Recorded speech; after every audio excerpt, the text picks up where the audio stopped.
thought I would start out by saying a little bit about how I came to talk about, or want to talk about and think about and write about, the American landscape. And I'll be focusing mostly on, well, pretty much primarily on the art of this fellow, George Inness. And I should say, for those of you who haven't seen the wonderful paintings by Inness in the Art Institute's galleries, you probably won't have a chance after the lecture, but at some point come back, because this museum has one of the best collection of Inness paintings in the country. So this is a photograph of George Inness, and I first encountered the work of Inness when I was a graduate student at Johns Hopkins. I was with a seminar taught by my graduate advisor at the National Gallery. We were in DC at the National Gallery, and we were there to look at 19th century French painting. I'd gone to Hopkins to study 19th century French painting, and while we were there, my advisor took a detour into the American galleries and stopped in front of these two works, and these are two paintings by George Inness. On the left is the Lackawanna Valley from 1855, and on the right is one of Inness's Italian view of the Tiber near Perugia from 1872 to 74. So he stopped us, and remember, this is a group of 12 graduate students that had spent the previous 2 hours genuflecting in front of 19th century French painting. And he stopped in front of these pictures and said something along the lines of, George Inness is a really fascinating painter, and I'm not sure anyone's figured him out yet, and he'd really be a great artist to study. Well, as I said, at this point in my graduate career, I was pretty dedicated to studying the art of 19th century France, but I was mostly interested in writing about landscape painting, mainly because, and this is something that I'm going to be talking about today, mainly because I found fascinating the idea that pictures of nature, pictures of lakes and trees and valleys and hills and clouds, sometimes pictures of scrubby marshes and not much else, could tell stories about nature, sure, but also about humanity, about the human condition, about religion, about science, about politics, about the history of ideas more broadly. And again, this is what I will discuss today in my remarks about Inness. So I'd already come to the idea that I wanted to write about landscape painting, and I was also really interested in the idea, the question, why landscape? Why did so many artists in the 19th century, in, again, Europe, paint pictures of nature? What was the point of painting a picture of trees and lakes and valleys and hills? So I was very curious to think about this question, and also to think about how images of nature have been produced and used within culture for what we might call extra nature purposes. Now, it hadn't occurred to me, however, to write about American landscape painting. By this point in time, as a graduate student, I'd written about Camille Pissarro and was pretty sure that I would continue to work on France, maybe write more about Pissarro, or perhaps, and I'm showing you here on the left a painting by Pissarro. This is Red Roof's Corner of a Village, Effect of Winter. And on the right is a painting by Jean-Baptiste Camille Corot of a path. It's entitled Wooded Path near Ville d'Avray, and this was painted by Corot in 1872 to 1874. And I thought maybe I'll write about Corot. These were my two prime candidates for my dissertation work. And I have to be frank here.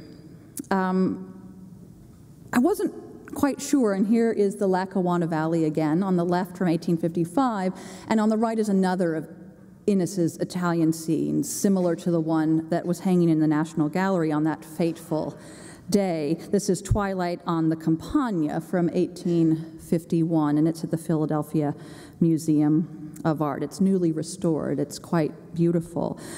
Quite frankly, I wasn't so sure what my advisor saw in paintings like these. They're pretty, they're picturesque, they're quite nice to look at. At the time, I thought they would look nice over my couch, but that seemed to be about it. And that is pretty much how I saw, and I'll admit it, I was a bit of a snob, that's pretty much how I saw 19th century American landscape painting, what I knew of it.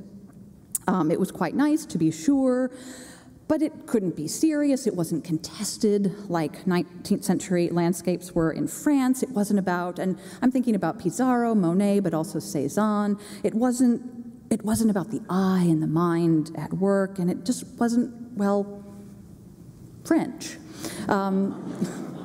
And I'm giving you two examples of the kind of landscape that I thought was pretty and picturesque, but perhaps not worthy of my very serious attention as a graduate student. On the left is Asher Duran's Landscape from 1863, very creatively titled, that one. And on the right is Church's Twilight in the Wilderness from 1860. But I was a deferential graduate student. I believed everything that came out of my advisor's mouth, and I tried to write down everything that came out of my advisor's mouth. So I took out my notebook and wrote down at the National Gallery on that day, "George Inness is interesting. Learn more about him," in my notes. And I did. I decided, well, if my advisor said so, I'd better do it. So I learned a little bit more about Inness by going to local collections in Baltimore and Washington, D.C., and reading a little bit more about Inness in the library. And it turned out, of course, you know, it's the same old story. Your parents are always right, your advisor is always right. And he was, because Inness turned out to be really, really interesting, far more than I could have imagined when I first saw his work in the National Gallery. So interesting that his work has occupied my attention for many years. The Inness book came out in, I'm trying to remember, 2004 or something like that, maybe 2005, but I've been thinking about him still, and you know, I started working on my dissertation in the 1990s, so he has captured and sustained my attention. And he turned into, for me, an object. It was humbling, first of all, to admit that American landscape painting was, in fact, highly interesting. And Inness, for me, turned into an object lesson on just how much meaning can be packed into a picture of a meadow or a bunch of trees near a swamp. And I'm showing you here meadows and trees near a swamp. These are both paintings in the Art Institute's collection. On the left is a very early painting by Inness entitled "The Old Mill" from 1849, and on the right is a late painting from 1893 entitled "The Home of the Heron." And it became fascinating to me that someone like Inness could pack so much in his pictures, because when you think about what a painting is, it's simply canvas with some pigment thrown on it. But for these paintings to be so, as I'll describe, so redolent and so rich with meaning, that is what held my attention for so many years. And now what I want to tell you is a little bit about what I found captivating. And the first thing that I do as a scholar when I get a bee in my bonnet about a particular artist, Inness and now Dove, is I try to see as many paintings by that artist as I possibly can. And I try to identify things in those paintings that seem interesting, striking, that repeat themselves, that seem preoccupations of that artist. And let me tell you a little bit about what I began to notice. On the left is the sun shower from 1847, also a very early picture, and on the right is early autumn Montclair from 1891, so again, early and late. And I'm not a big fan of the idea of a late work, because a late work is that only because the artist happened to die when he or she did, but I'm going to use that moniker for practical purposes today. So one of the things I noticed when I began to travel around the country and look at as many Inness paintings that I could get my proverbial hands on, was that Inness put a lot of trees in the middle of his pictures. And well, so what? But this was something that artists of his time and place just didn't do. Instructional manuals, critics, anyone who was writing about landscape painting made clear that you don't put trees in the middle of your pictures. You don't put them in the middle ground. You put them at the edges so that they frame the scene properly and guide the eye appropriately. Inness plopped them down in the middle of his pictures, and he did so even after critics, in response to his early work, said, "Stop doing that. Trees do not belong in the middle of pictures." And I can't tell you how many critics pointed this out and were quite disturbed about it. Clearly the stakes of tree placement were high at this time. So I began to notice this, and I noticed it in part because it was so odd compared to the work of Inness's contemporaries. I also noticed that in many of Inness's pictures, and on the left is another work from the Art Institute, Early Morning Tarpon Springs, which is just a stunning painting, the date of which isn't coming to mind, but I'm sure you can go look in the galleries at the label and remember it yourself. But it's also a later work. I want to say it's from the late 1880s. Somebody in the audience probably knows, and if you want, you can yell it out for our benefit. But anyway, it's a beautiful picture, and on the right is an earlier work from the Boston Museum of Fine Arts called Lake Nemi from 1872, also an Italian scene like the ones I showed earlier. And so I began to notice also, in addition to the strange trees, that Inness put in many of his pictures figures with their back turned to us, to the viewer of the painting. So where you would expect a painter who depicted a figure to show us that figure's face and to give us some indication of why that figure might be in the picture, these figures had their backs turned to us and were looking away, almost as if they were meant as surrogates of us in front of the picture, looking into the landscape view. I also noticed that in many of Inness's paintings, and that's not the case on the left, but it is on the right, he would put a path that led from the landscape depicted in the picture into, or seemingly into, the space of the viewer, and you can see that in the painting here. This path appears to continue, even if just fictionally, into our space. I also noticed that in many of Inness's paintings, and these two are an example of what I'm about to describe, Autumn Oaks on the left, 1875, The Coming Storm on the right from around 1879, so 75 and 79. I noticed that in many of Inness's pictures, and this was also something picked up on by his critics, those writing about art at the time, in many of his pictures, and this might be a little hard to see in these paintings, it's hard to tell what you guys are seeing because I have a very oblique view, the horizon is smeared out in a kind of dull, flat gray pigment. So at the point where land and sky meets in many of his pictures, Inness has streaked a flat, obdurate gray, like he's building a kind of wall between land and sky, or even a wall between what we can see and what beyond the horizon maybe we can't see. And the horizon, for those of you who are nautical buffs, is a mathematical construct that was developed for ship navigation, and it is literally the place where the eye it's literally the point at which the eye stops being able to see into space. And so it's kind of interesting that at this moment that the eye stops being able to see, that Inness puts up these strange painted walls of a very dull, flat gray. So I noticed that as well. And in general, I noticed, and here's the home of the heron again on the left, and on the right, a lovely picture entitled Summer Montclair, New Jersey Landscape from 1891.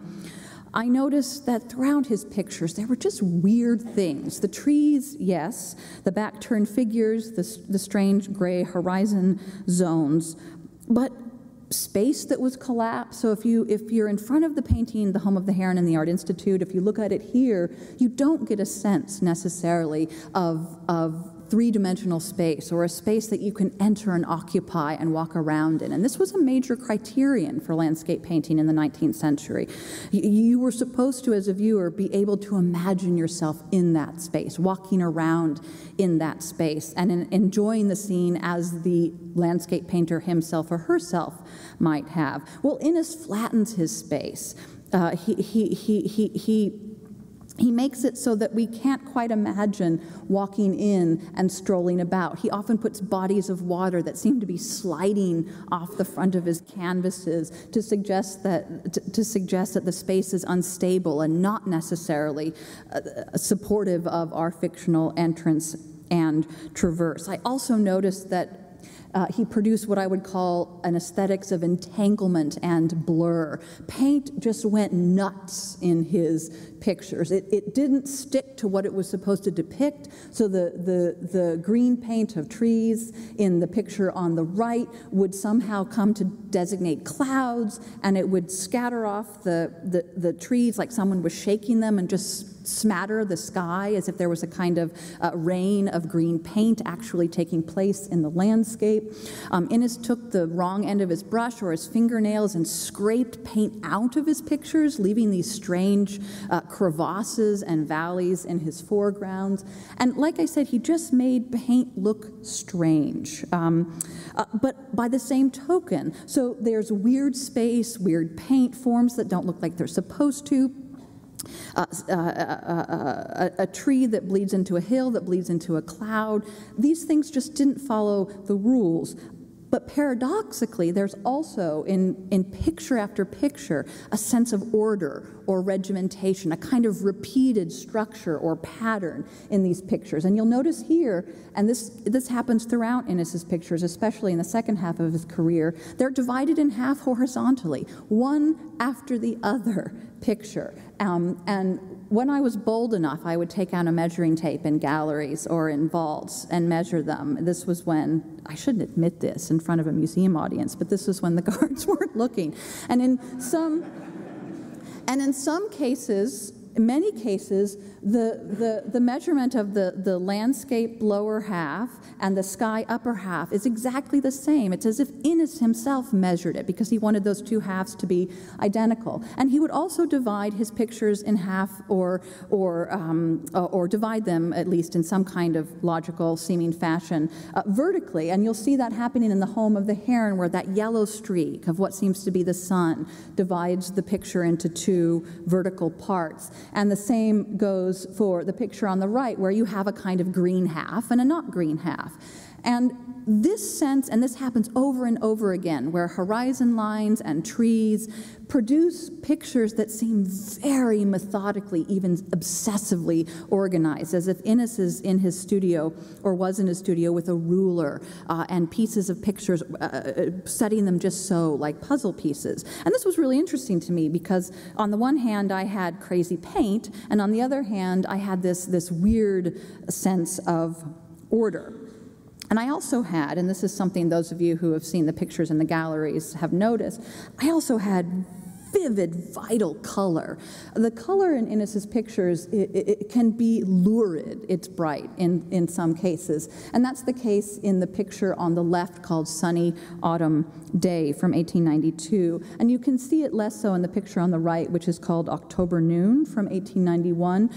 But what you can't see very well in the projection is the fact that and I'm showing you this with my cursor, there's a figure in the middle ground here. And here's an example of just a strange, let me use my pointer, that's easier. Here's an example of one of these strange trees that just appears plopped out of nowhere. But this figure has a shock of red, some kind of vest or cloak around him or her. And when you see this picture in person at the Fog up in Cambridge, it attracts your eye almost instantly. And so I was also confronted with this color that seemed to burn holes through Inness's canvases. And then I added all of that up and began to think about how really interesting these pictures were visually. And then I read more about what the critical response was on the part of Inness's critics. One of the most interesting and illuminating ways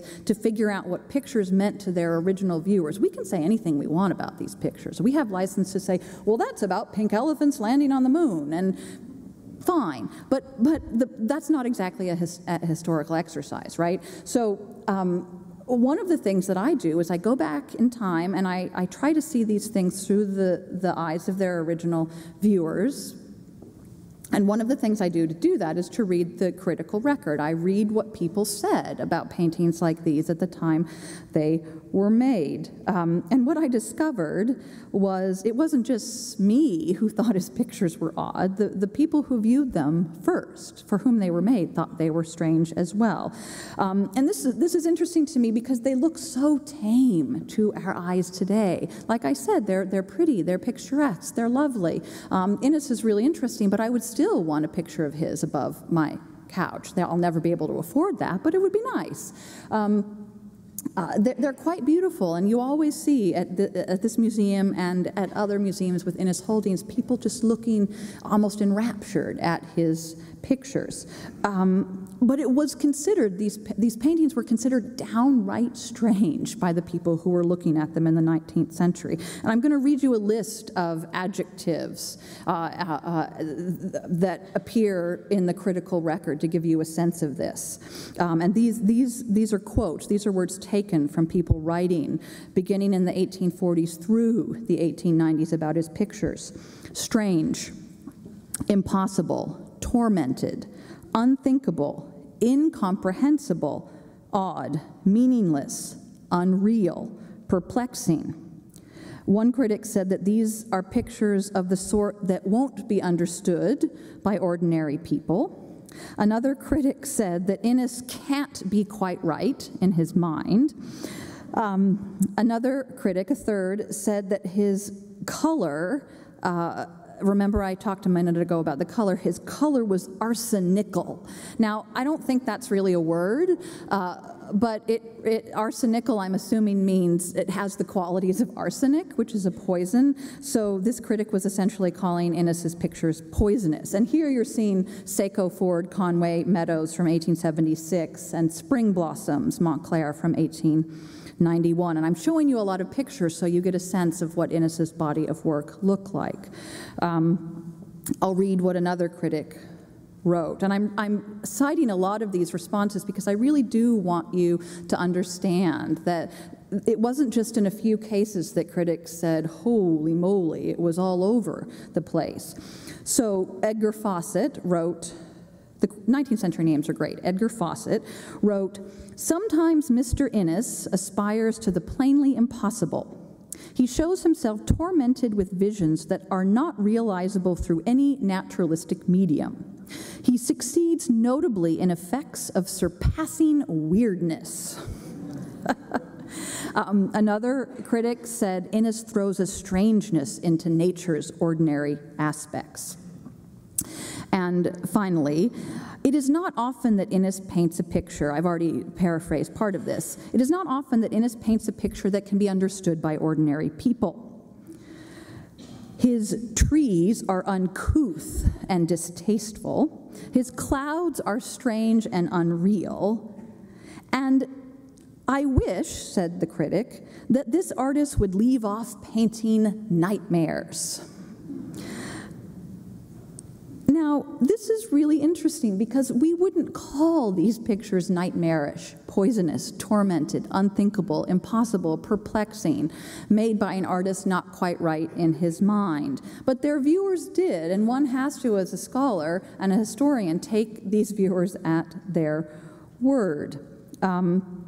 I should also say that many of Inness's late pictures reminded critics of Impressionism, which also was suspect in the mind of many American critics in the 1880s and 1890s. Impressionism came late to the United States, and it was characterized by many critics, even progressive critics, as dysfunctional and dystopian. It was described in terms of artists with diseased eyes and minds. And I should also add that throughout this writing, about Inness and also about Impressionism. You know, some critics liked his work, most critics didn't. They said it was all of these various things that I've described, but they seem to all agree, and this theme came up over and over and over again when I read this criticism, that Inness's pictures made seeing difficult. That is to say, when we look at Inness's pictures, the critics said, it is difficult to see. Our eyes don't feel like they work properly. Inness blocks easy visual traversal through his pictures, in part because he put trees in the middle of them. They also said Inness doesn't see correctly. Inness's pictures make us feel like we don't see correctly. Inness needs glasses. We need glasses in order to look at Inness's pictures. This theme of seeing and not seeing, not being able to see well, seeing with great difficulty, not seeing at all. This was rife throughout the critical writing. And I should also say that these critics had a reason to be a little baffled by his work, because it didn't look like the work of his contemporaries. This is not a painting by Inness. You've probably gathered that already. This is a painting by Albert Bierstadt, Mountain Brook, from 1863. And this is what a typical picture in the 1860s looked like. This is a painting made by Inness at exactly the same time, also from 1863. It just looks different, and in case you didn't quite get that one, because I toggled between slides, I'm putting them next to one another, and you can see why, if Inness painted that picture on the Delaware in 1863, and critics were used to seeing the Bierstadt Mountain Brook, you can see why critics were perplexed. And here is an example of later works. Cropsey, Jasper Francis Cropsey on the left, and this is a great comparison because the titles are the same, as are the dates. Cropsey on the left, a work called October. Inness on the right, also a work called October, both from 1886. So Inness was out of sync throughout his entire career. And this is in part because the criteria for paintings of landscape in the United States before the advent and acceptance of Impressionism were fidelity, accuracy, particularity, the close study of nature, the faithful rendition of locale or place. Artists made preliminary studies so as to make sure the finished painting would look just like the scene did in nature. Clarity of vision was important, not dysfunctional or blurred vision. It was of a paramount importance that artists pay attention to what nature looked like. But Inness just didn't. And here are two wonderful paintings, Kearsarge Village on the left from 1875, and from the same date, Sunset at Etretat, left and then right. So Kearsarge Village on the left and Sunset at Etretat on the right. So Inness painted the right places. He went to New Hampshire and stayed in North Conway and painted the White Mountains, like all of his contemporaries did. He went to northern France, to Normandy, and painted Etretat, just like all of his contemporaries did. So he's painting the proper things, but he's not painting them properly. Space and scale are out of whack. You've got all the basic elements. You have foreground and middle ground. You've got trees and valleys and clouds, but they're reorganized or disorganized. So it looks as if the middle ground is the foreground and the distance comes up to the front. Trees are in the middle. The paint is loose throughout. Some critics wrote that the paint looks like it's falling off Inness's canvases. One critic, and this is just the best quote that I can imagine. One critic wrote that it looked as if a mad cat sneezed onto Inness's pictures. I mean, I don't even know what a mad cat sneezing is like, but clearly this is how Inness's pictures appeared. When you look at his pictures, you see paint first. You don't see landscape first. You see paint sitting at the surface of the canvas. Like I said, you see the intimation of panoramic space, but it's collapsed, it's sliding, it's distorted, it's out of scale. If you look at the relationship between the little guy in the red vest in the lower right-hand corner of Sunset at Etretat to the buildings in the distance, you realize he's either gargantuan or they are miniature. It just doesn't work. These pictures go in and out of focus. It's as if we're struggling to see one part, and then the rest of the thing blurs, and then we look somewhere else and the original part goes out of focus.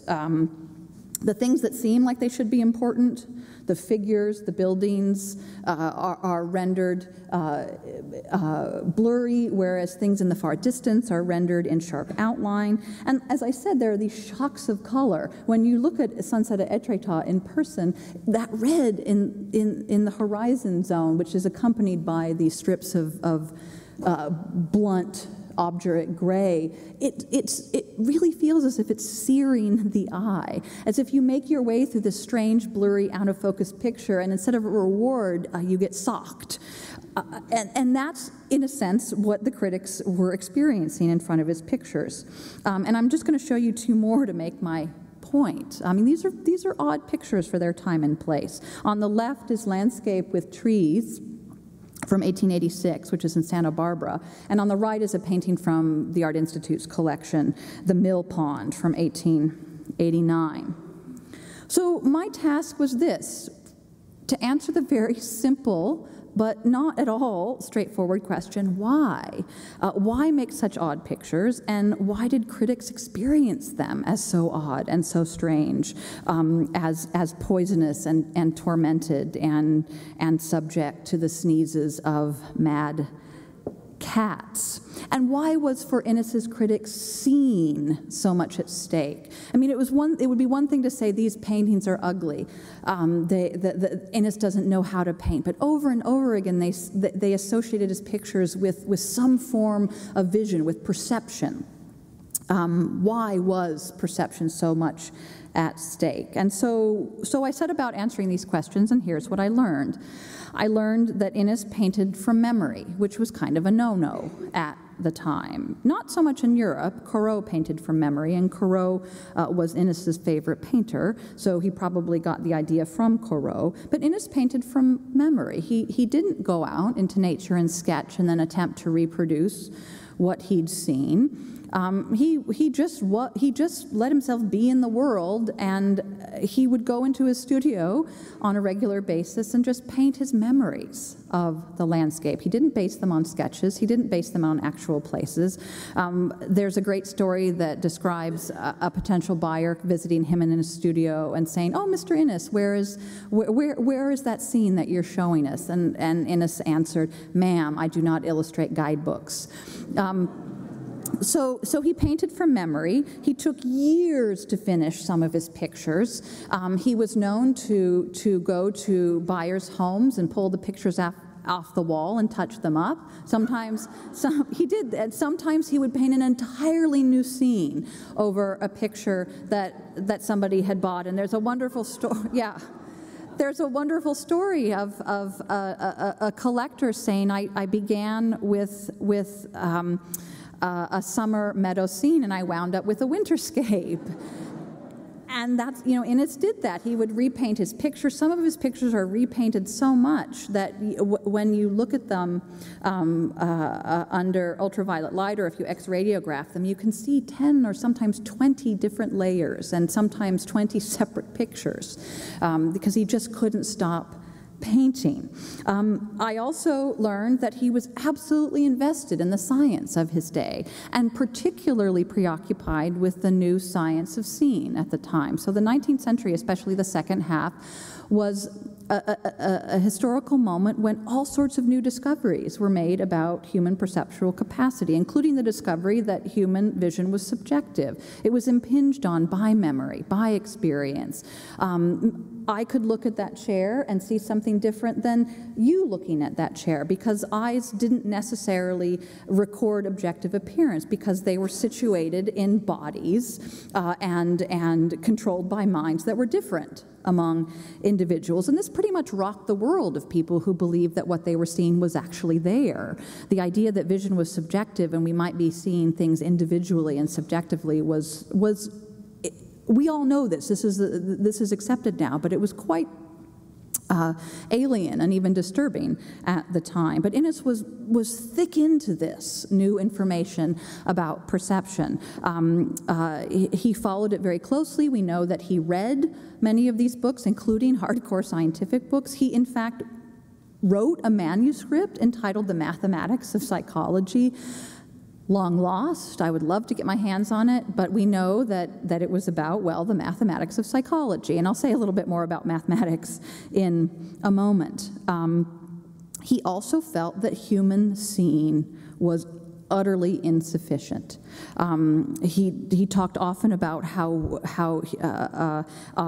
our eyes are malformed, we don't see well, there are truths that we have absolutely no concept of because our eyes only see the surface of things and don't penetrate beyond those surfaces. He wrote in 1884, "Through malformed eyes we see imperfectly and are subjects for the optician. We want for good art sound eyesight. The human eye is imperfect when compared with the eyes of some insects." And so he said ultimately that he wished his art to teach the world to see reality in a new light. And he called his art a science. This is hence the title of my book, George Inness and the Science of Landscape.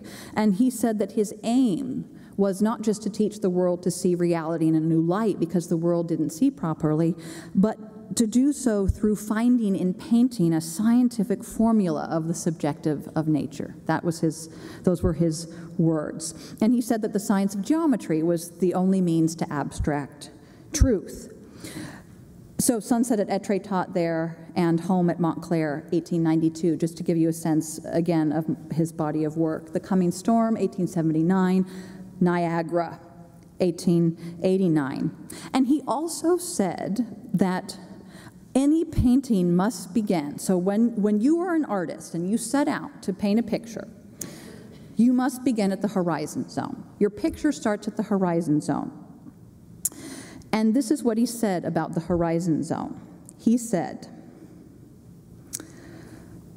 "If we consider that all things appear to us by means of the shadow which their own objectivity produces, we shall see at once that, when we paint, we must start at the point halfway between light and dark." So he's talking about how, sort of a Platonic statement, that we really just see the shadow of reality when we look at things. We must start at the point halfway between light and dark. At that point, all things cease to appear. All is light and flat as a fog of vapor that obscures everything.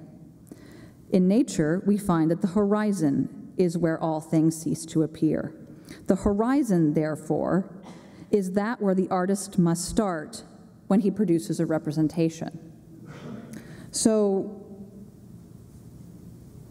the horizon is where we're blind. The horizon is where we should begin to paint. That is a pretty remarkable thing for an artist to say in the 19th century, to claim that a picture must begin at a point where all things cease to appear, and all is light and flat as a fog of vapor that obscures everything. But if you add this all up, it makes a certain kind of sense. On the left is the home of the heron, which is owned by Princeton's museum. Same title as the Art Institute work from 1891, and that's the mill pond again in the Art Institute, 1889. So if you add it all up, he painted from memory, not observation.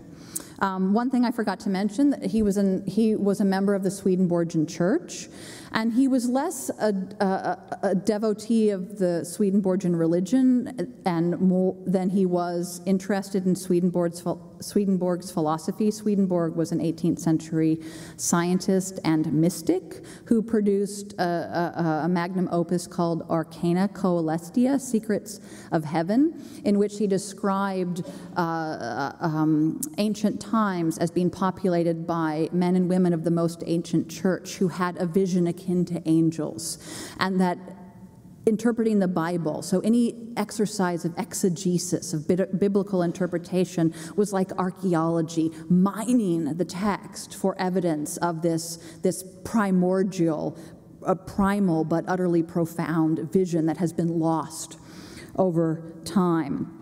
So Inness painted from memory. He very much believed Swedenborg's ideas, or was interested at least avidly in Swedenborg's idea of a lost form of vision, a vision lost to modern times that would allow people to see the truth. And so we have memory, we have Swedenborg, we have this avid interest in the science of his day, and if you add this all up, you realize that what Inness is doing in paintings like these is attempting to use these paintings as sites for exploring, but also demonstrating the possibility of bringing to life or bringing back from the depths of time this most ancient mode of profound spiritual scene described by Swedenborg. But he's a 19th century guy, right? He can't just wish it into being. He can't hold a seance and talk to the most ancient men and women and say, so how did you see back then? No, he has to use science. So he's got science and he's got Swedenborg, and he paints from memory, because how else do you exhume the depths of the past but go into that past in your paintings?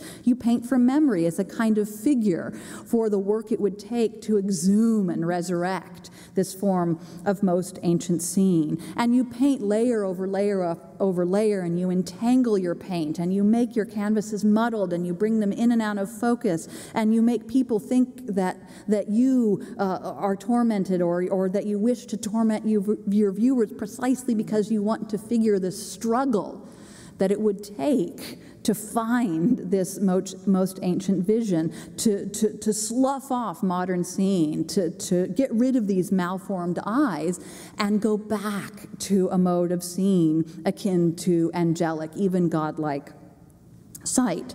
So painting these pictures for Inness was a matter of test casing or demonstrating what it might be like to imagine a form of vision other than modern vision, and that's why he made his pictures difficult. The only way to get back to a profound mode of seeing, to exhume or resurrect a form of spiritual sight, was to, in a sense, dismantle and destroy malformed vision, modern seeing. So in looking at a picture, your eyes had to hurt. Your vision had to be dismantled and difficult. It had to hit a wall at the horizon. It had to stop short and collapse for a moment or two in order for you, the viewer, to figure out what it took to see properly and well.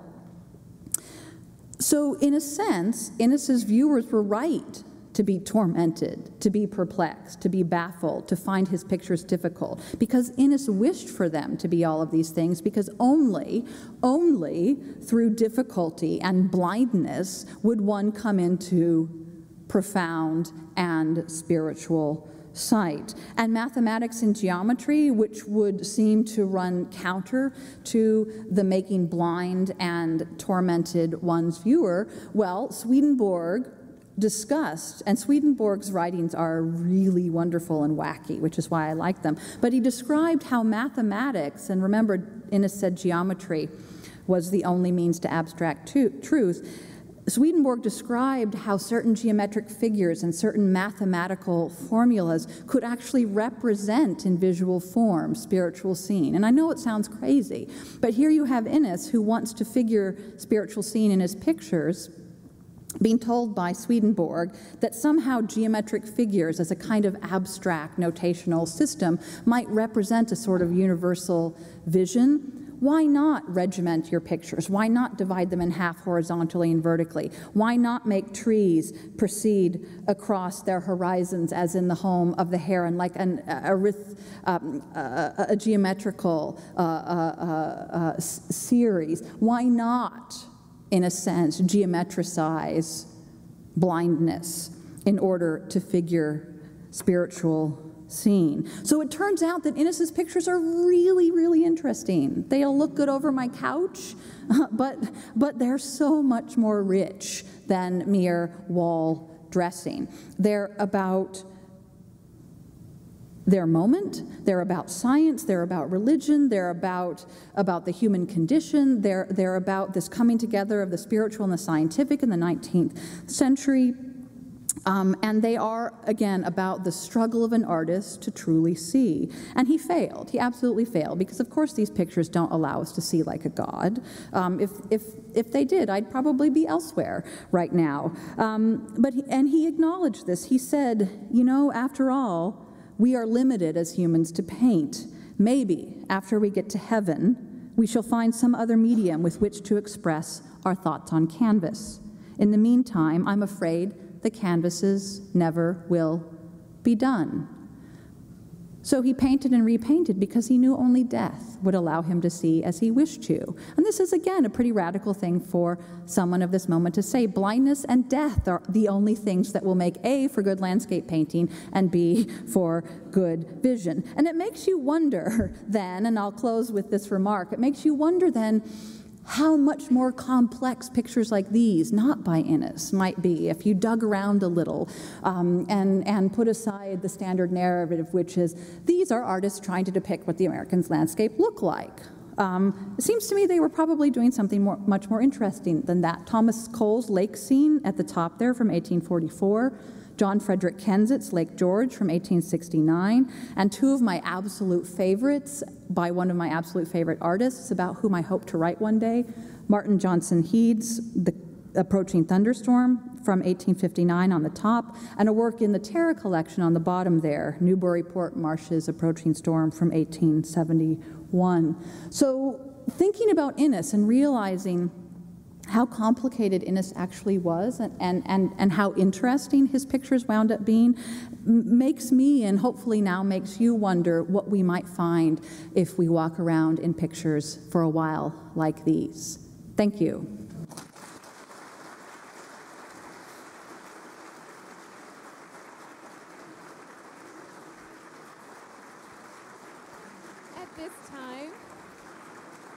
At this time, we'll open it up to the audience for questions. We have two microphones on either side of the room. We'll come to you. Please raise your hand. Any questions? Oh, right up there, I see one. Right by the booth.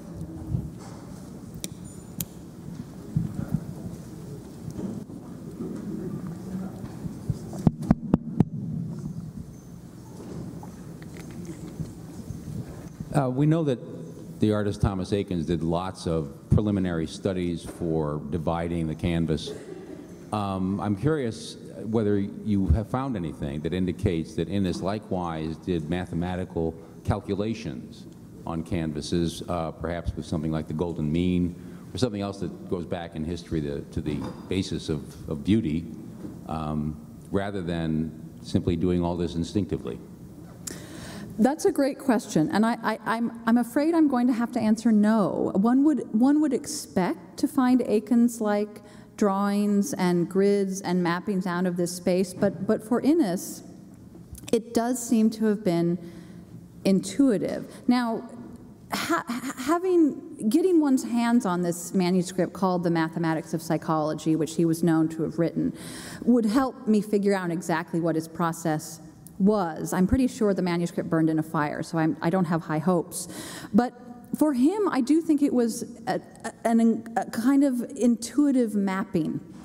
But I will say that he did devise a couple of methods by which to organize space, which we might call quasi-geometric or quasi-mathematical, or at least informed by a desire to order. Later in his career, he actually took photographs of his paintings at different stages. And I think those photographs helped him work through some pictorial problems that confronted him in the act of making. But he also, one thing that he wrote about several times was the idea that, and I call it the cut a hole in the piece of paper technique. He described how to make a perfect composition, you cut a hole in a piece of paper, and you don't necessarily look through nature. Look at nature through that hole as you would with something like a clove glass, but you actually look at your painting through that hole, and everything should sort of align itself logically and properly within that oculus. What that means and how it worked and if he actually did it, who knows? But it gives one some indication that he was thinking about and developing strategies by which to organize, but it also makes one realize that it really had to be intuitive on his part, which is interesting because the canvases are so meticulously and methodically worked out and really do. I talked to somebody at some point who had actually worked out geometrically the space of Inness's pictures, and they're really quite sophisticated in terms of abstract diagrams. But it seems to have been mainly intuitive, which is also one of the reasons I find it fascinating. But it's a great question. Did we have any questions on this side of the room, just to be fair? Okay. Hi. I often wonder with Inness if the jarring or the comments that you were able to find were not a result from the fact that artist colors evolved into, at that point during the 19th century, was the birth of really much more magnificent colors, which evolved into the birth of Impressionism. And of course, he was a bit ahead of that. He was ahead of his time. So I think not only his style, but also the colors, and also because the colors were, at that point, the pigments were thicker, that also much more than what the old masters did, had access to. That all started to come together with him, and I think that the viewer was probably, it caught them by surprise.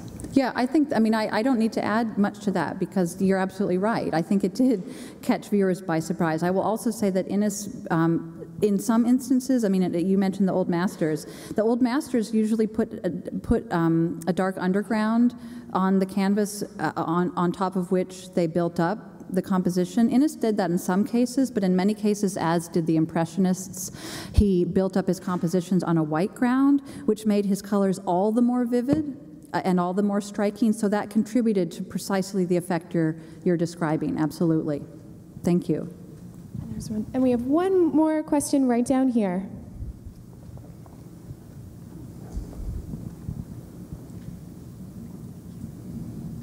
Hi, your talk was marvelous. Thank you. My question is, you talked about Swedenborg being an influence. Mm-hmm. Can you tell us a little bit more about who else Inness was reading? For example, in terms of American writers, Emerson and so on. Do you know what influence American writers may have had on him? Yeah, it's hard to know because Inness wrote a lot about the European painters that influenced him, and he wrote about the European authors that influenced him, one of whom was Zola, which is kind of interesting.